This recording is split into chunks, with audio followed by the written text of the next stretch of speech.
Et le feu vert est donné pour cette dernière course donc de ce 26e Grand Prix camion du Castellet. Attention avec Raphaël Souza, déjà sous la menace d'Anthony Robinot sur l'extérieur et surtout de son papa José Souza sur le freinage à l'intérieur.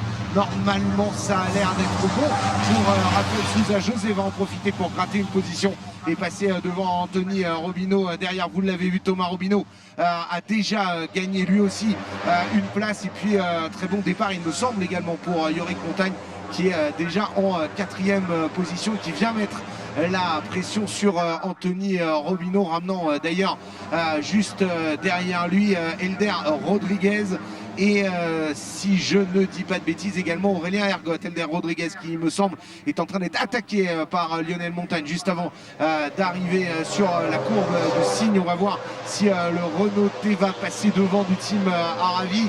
On est sur la trajectoire intérieure pour Elder Rodriguez, Lionel Montagne un petit peu extérieur et qui emmène juste derrière lui Théo Calvé. Est-ce que c'est passé? En tout cas devant la bagarre des deux Fred Leitner du team VTR, et ça passe pour José Souza qui va prendre le meilleur sur son fils Raphaël pour peut-être aller signer le mouvement décisif, le dépassement décisif de ce premier tour. En tout cas, c'est bel et bien José désormais qui pointe en tête devant Raphaël. Derrière, Anthony Robinot est sous la pression de Yorick Montagne et effectivement, Aurélien Ergot pour l'instant est à une très belle 5e place devant Lionel Montagne. Il me semble, je pense que c'est déjà, on va voir ça, mais oui, confirmation, Thomas Robinot et Théo Calvé qui sont déjà aux avant-postes. L'attaque de Yorick Montagne dans le virage du pont sur l'extérieur. Attention à la relance, ça ne passera pas face à Anthony Robinot.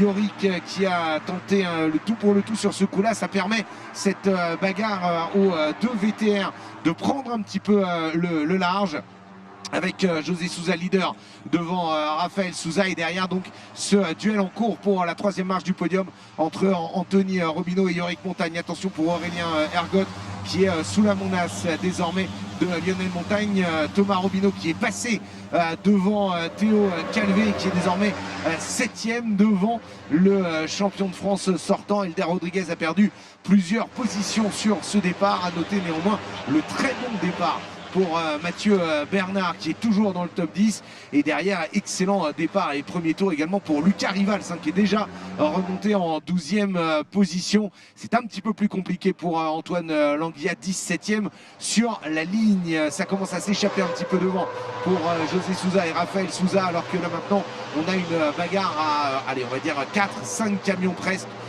pour la 3e place, toujours détenue pour l'instant par Anthony Robinot avec le man numéro 7, mais sous la menace du Renaultais de Yorick Montagne lui-même, particulièrement menacé par Aurélien Ergot, Lionel Montagne et Thomas Robinot.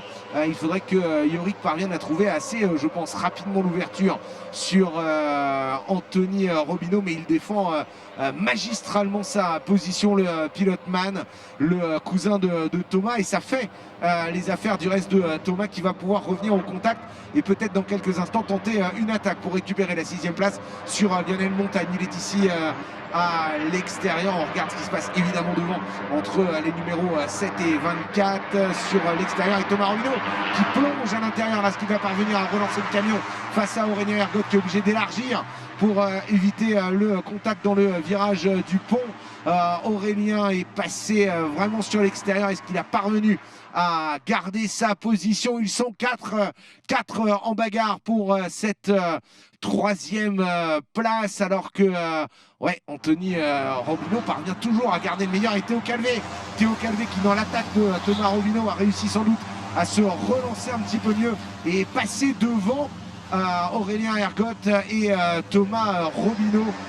Très beau mouvement et dépassement du champion de France qui récupère 2 positions sur ce coup-là et vient maintenant en 5e position mettre la pression sur Yorick Montagne et sur Anthony Robinot, toujours en bagarre les deux hommes pour la 3e place du podium, alors que devant, l'écart se fait un tout petit peu désormais entre José et Raphaël Souza qui sont l'un derrière l'autre à la parade, mais qui ont maintenant 2 secondes d'avance sur Anthony Robinot et Yorick Montagne, toujours en bagarre. Attention parce que cette bagarre, évidemment, derrière, vous le voyez, on a le champion sortant et le vice-champion sortant qui sont eh bien, en position peut-être de tirer les marrons du feu si jamais il y a un petit peu, on va dire, de cafouillage devant dans la bagarre entre Anthony Robinot et Yorick Montagne. On descend un petit peu dans le classement pour noter la belle bagarre et la belle remontée également d'Antoine Languilla qui est en train de mettre la pression sur Fabien Nel qu'on entendait tout à l'heure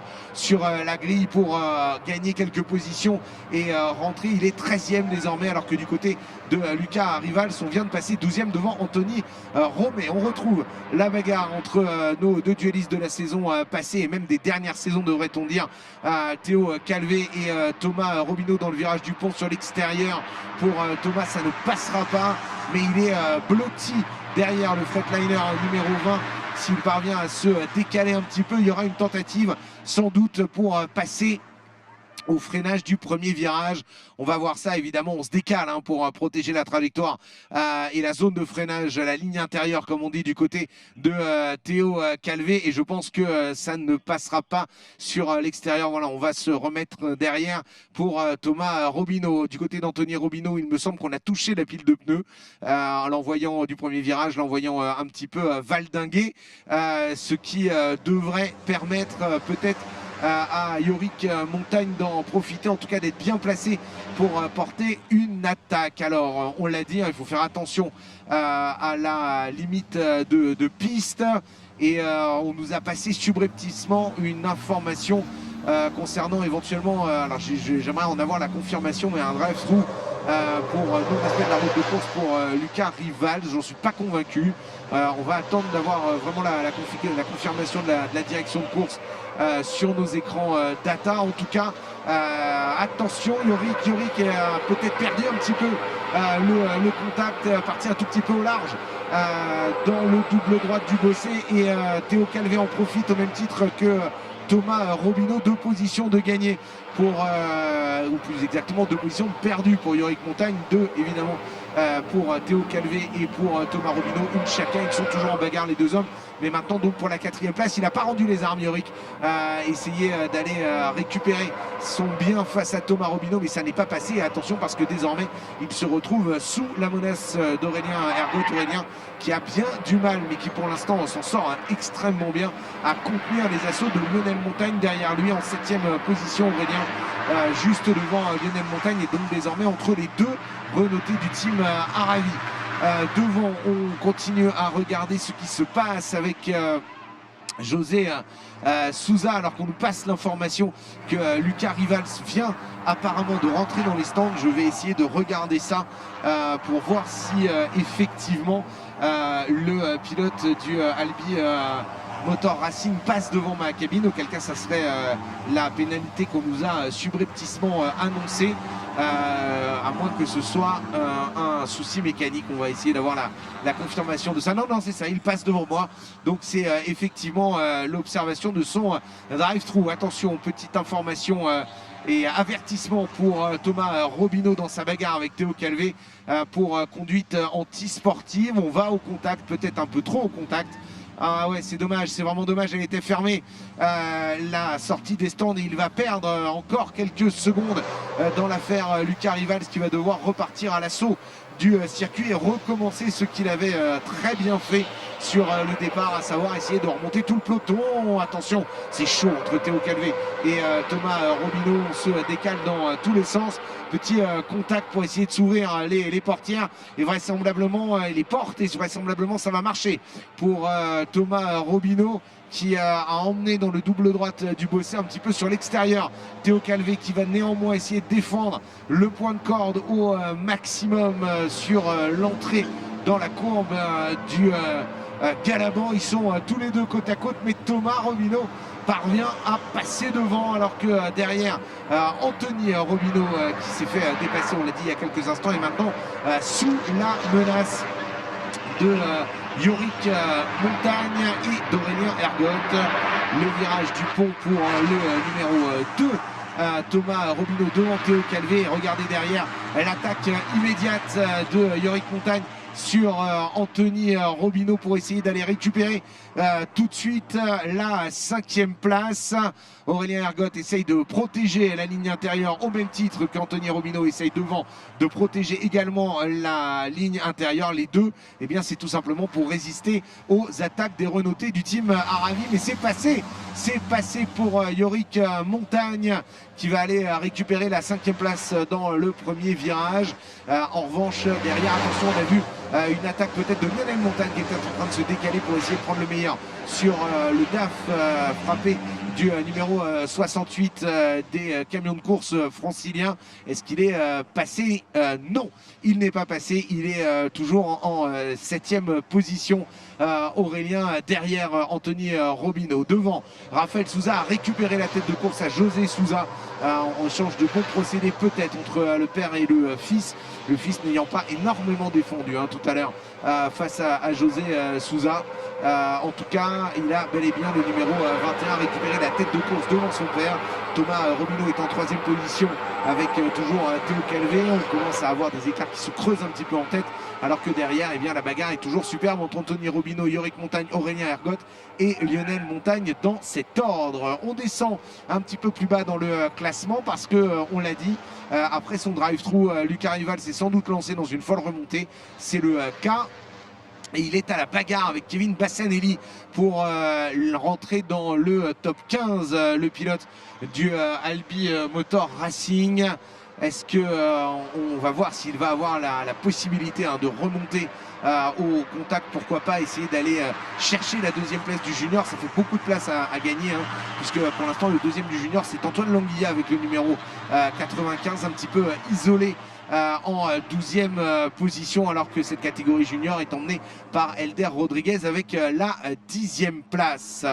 Alors on passe un petit avertissement pour la route de course au virage 2. Attention, c'est le 2e avertissement pour Yorick Montagne. On rappelle, au bout d'un certain nombre d'avertissements, on écope d'un drive-through malheureusement, et il va falloir qu'il se tienne à carreau maintenant, le pilote Aravi, alors que devant on a une splendide bagarre toujours en cours entre Thomas Robineau et Théo Calvé, alors qu'il reste 4 tours, et c'est finalement pour l'instant la course la plus propre à laquelle on assiste sur l'ensemble du week-end, même si bien sûr on a eu des contacts en piste, alors que derrière, on a une belle bagarre derrière aussi. J'arrive pas à voir au fond de l'écran de quel camion il s'agit, mais c'est peut-être bien Jennifer Janiac et Fabien Nel en pleine bagarre, tous les deux pour la 13e position, les numéros 66 et 14.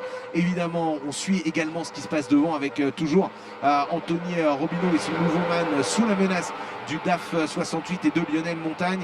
Mais si on peut glisser un tout petit peu pour s'intéresser à cette bagarre, je pense, en cours au niveau de la 13e place. Puis il y a une bagarre également, Elder Rodriguez, Mathieu Bernard, qui est en cours avec, je crois, Anthony Romé qui est pas loin non plus. Et attention, Thomas Robineau qui est revenu à hauteur de José Souza et qui commence à mettre la pression sur le VTR numéro 22 pour le pilote du team VTR numéro 22 pour essayer d'aller récupérer la 2e place dans cette course 2.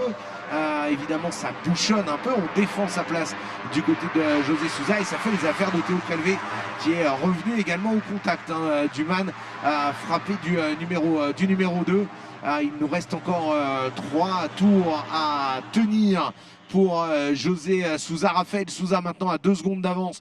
A priori, j'allais dire, si son père le retient Thomas Robineau et Théo Calvé assez longtemps, ça devrait aller pour Raphaël Souza, sauf catastrophe. Pierre Iuel est un petit peu isolé avec son numéro 64 en 20e position, juste devant le 4e junior présent dans cette course, Nathan Defaille, alors que Lucas Rivals bloque toujours, bute toujours sur Kevin Bassanelli.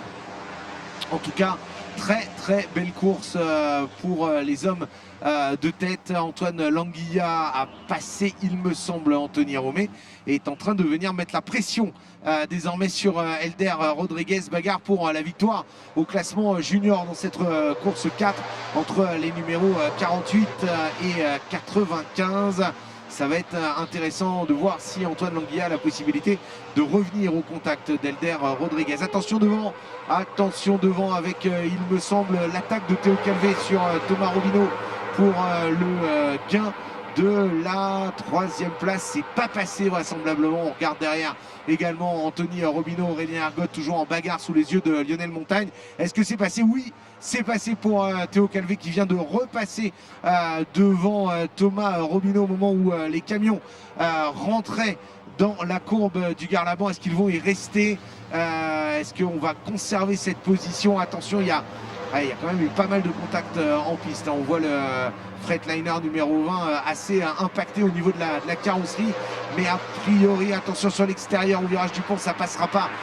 On le sait pour Thomas Robineau. Mais en revanche, ça peut effectivement nous permettre de ressortir peut-être un tout petit peu plus vite et de tenter une attaque dans la ligne droite. En tout cas, il se décale dans tous les sens face à Théo qui est évidemment sur la trajectoire intérieure pour protéger le point de freinage du premier virage et garder la ligne intérieure. Ouais, ça devrait... On va voir. Je ne suis pas sûr que ça soit passé, non. Pour Thomas Robineau, toujours donc derrière Théo Calvé, et Anthony Robineau qui parvient toujours à contenir un Aurélien Ergotte déchaîné. Il est un coup à droite, un coup à gauche, un coup à droite, un coup à gauche. C'est très propre entre les deux camions. Trajectoire défensive magnifique de la part du pilote du MAN numéro 7. Mais pour autant, pour l'instant, eh bien ça tient bon.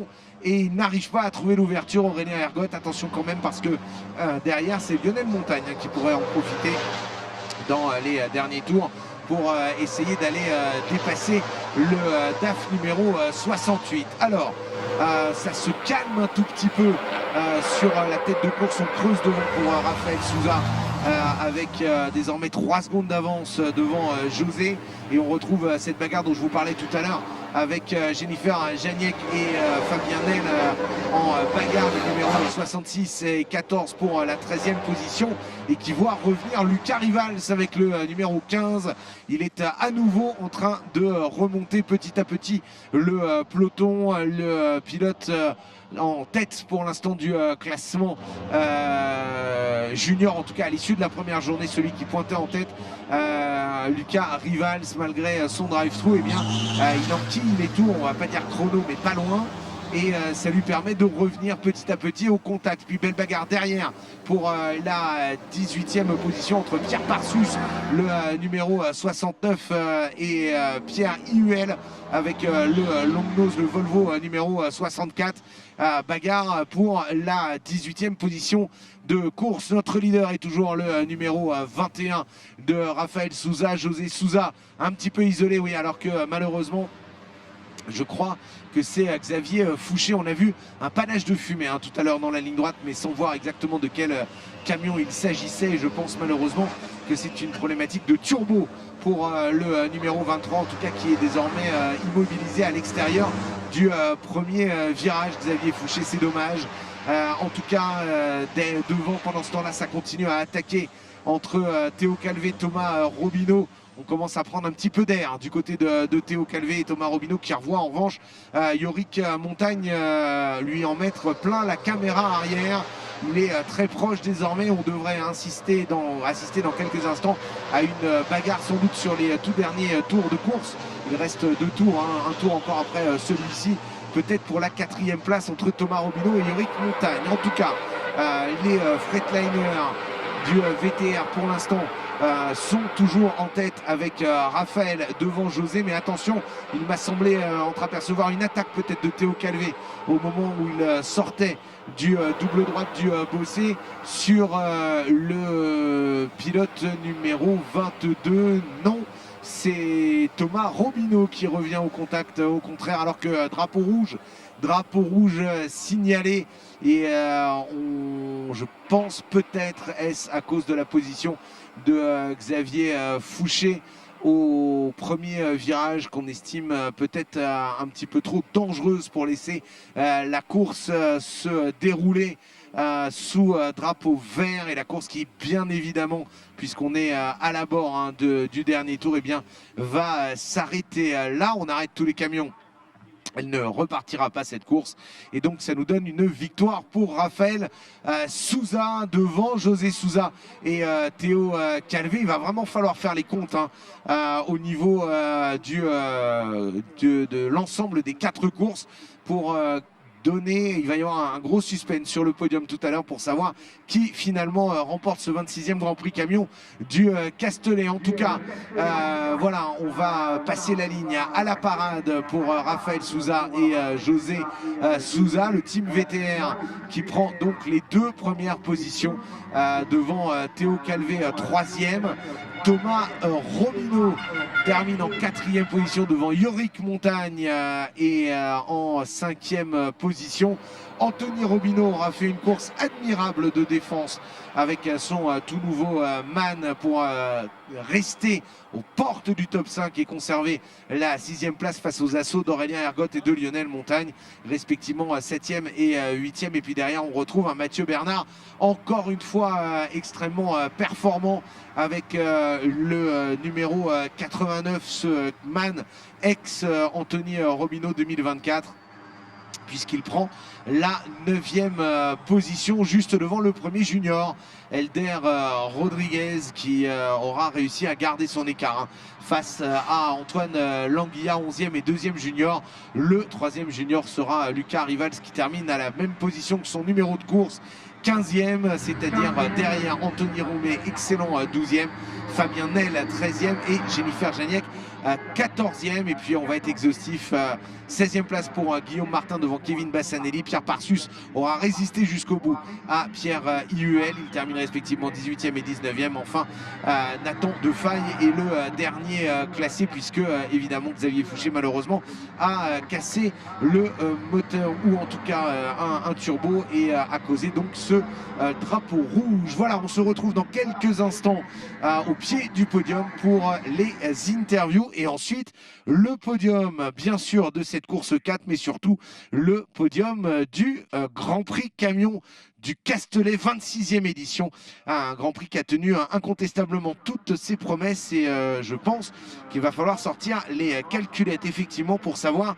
qui sera le grand vainqueur de ce 26e Grand Prix camion. On va voir ça dans un instant sur le podium. À tout de suite.